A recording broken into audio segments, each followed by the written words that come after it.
आप सबों का एक बार फिर मैं इस यूट्यूब चैनल में बहुत बहुत स्वागत करता हूं। आज हम डिस्कस करेंगे मैग्नेटिक सर्किट।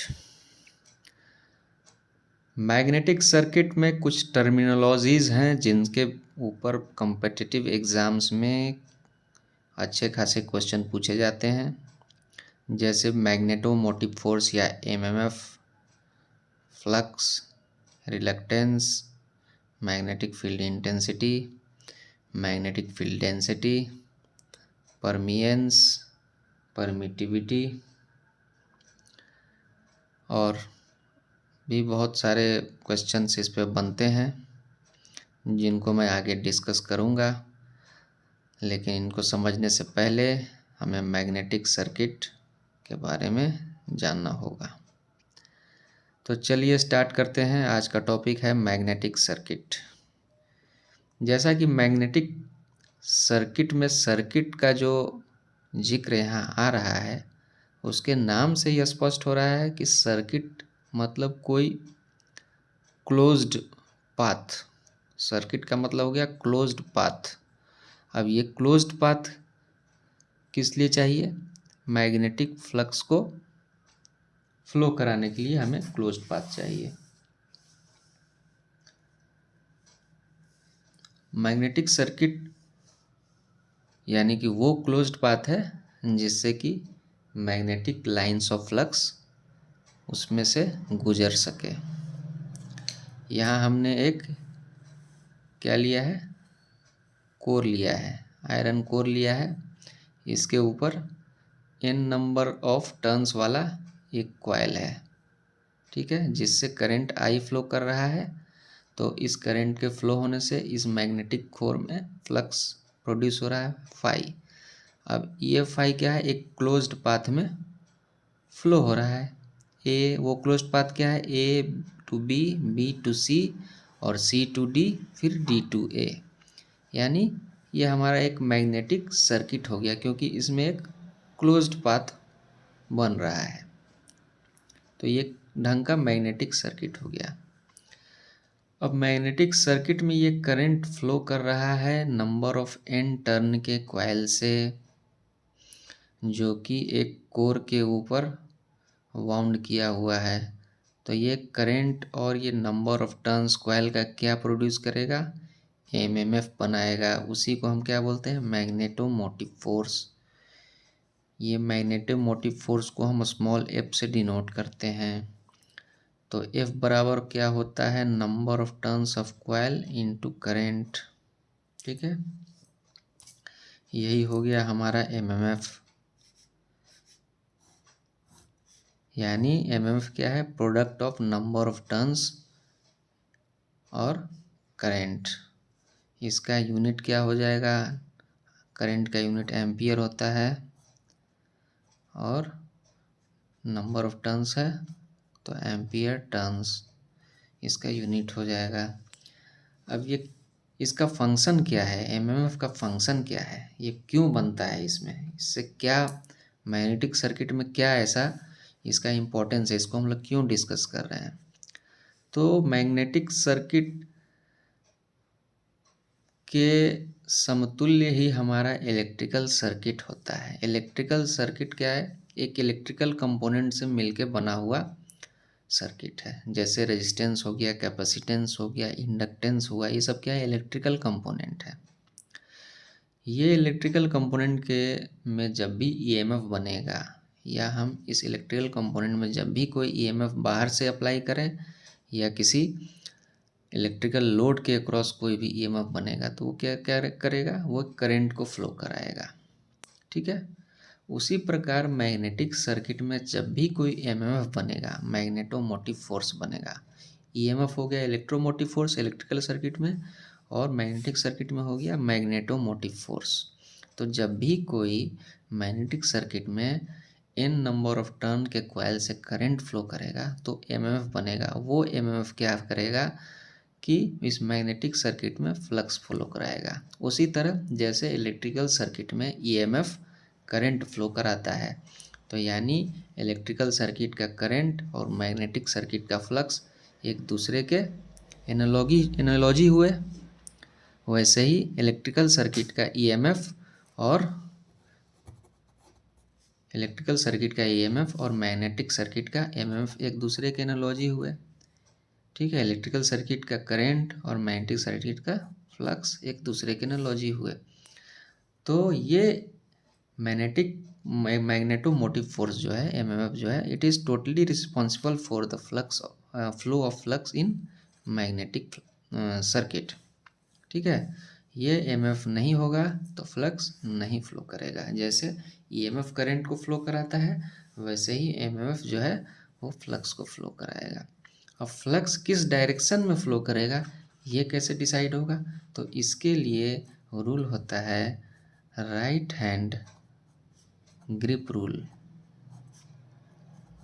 ये डिसाइड करेगा हमारा कि फ्लक्स का डायरेक्शन क्या होगा। अब ये राइट हैंड ग्रिप रूल क्या बोलता है?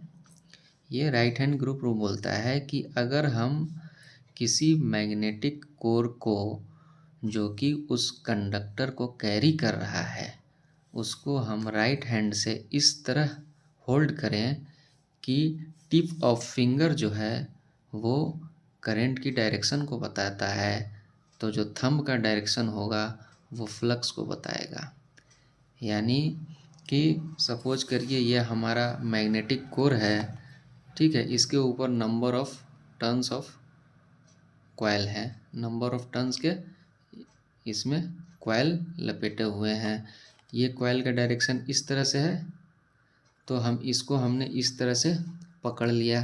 ठीक है, तब इसमें करंट जो फ्लो करेगा ये फिंगर टिप्स का डायरेक्शन है। अगर इस डायरेक्शन में करंट हमको मालूम है कि फ्लो कर रहा है तो मैग्नेटिक फ्लक्स का डायरेक्शन क्या होगा, ये थंब देगा। यानी मैग्नेटिक फ्लक्स ऊपर की तरफ फ्लो करेगा।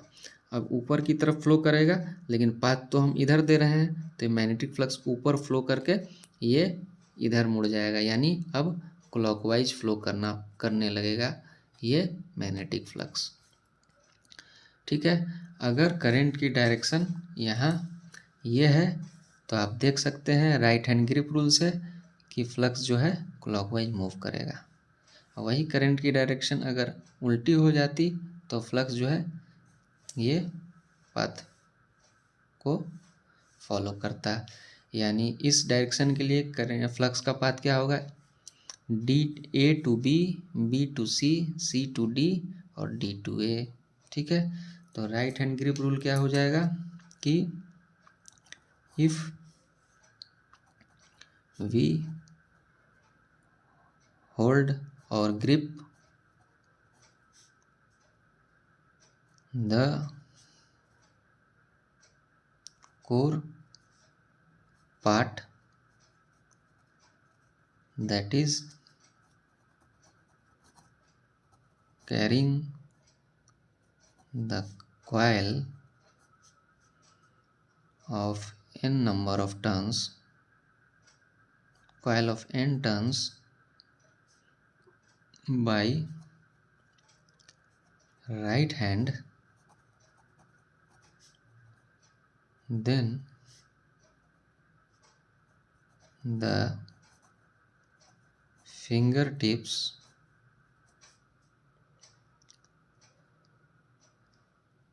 points towards the direction of current and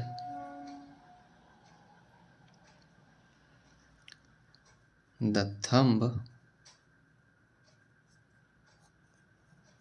points the direction of magnetic flux. ठीक है,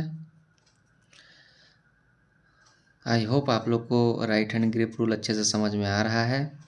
एक बार फिर से मैं रिपीट करता हूँ कि राइट हैंड ग्रिप रूल कहता है कि अगर किसी कोर को जो कि उस कॉइल को कैरी कर रहा है, कोर के उस पार्ट को, ठीक है, अगर उसको हम राइट हैंड से इस तरह से पकड़ें कि उसके फिंगर टिप्स उसके करंट का डायरेक्शन दे, उस कॉइल से फ्लो होने वाले करंट का डायरेक्शन देता है, तो जो थंब है वो फ्लक्स का डायरेक्शन देगा।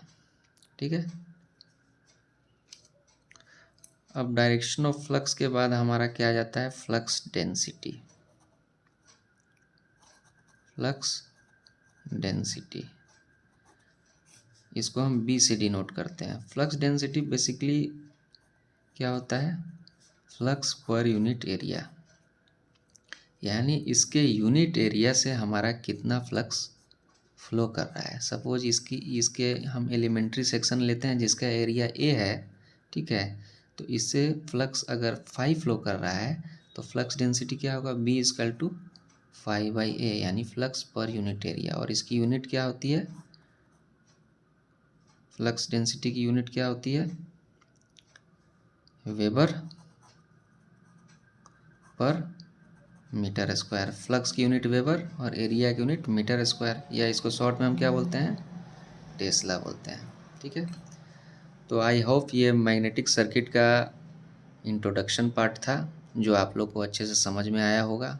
आगे हम रिलक्टेंस और भी मैग्नेटिक सर्किट के पैरामीटर्स को देखेंगे और कैसे ये एक इलेक्ट्रिकल सर्किट के एनालॉगी होता है, हम लोग इसको कंपेयर भी करेंगे। तब तक के लिए इतना ही। आप सब मेरे इस चैनल से जुड़े रहें और मेरे वीडियो को आप पसंद करें, अगर तो लाइक भी करें और सब्सक्राइब भी करें इस चैनल को, ताकि मैं और भी आगे इस तरह के वीडियो आप लोगों के लिए लाता रहूं। तब तक के लिए धन्यवाद।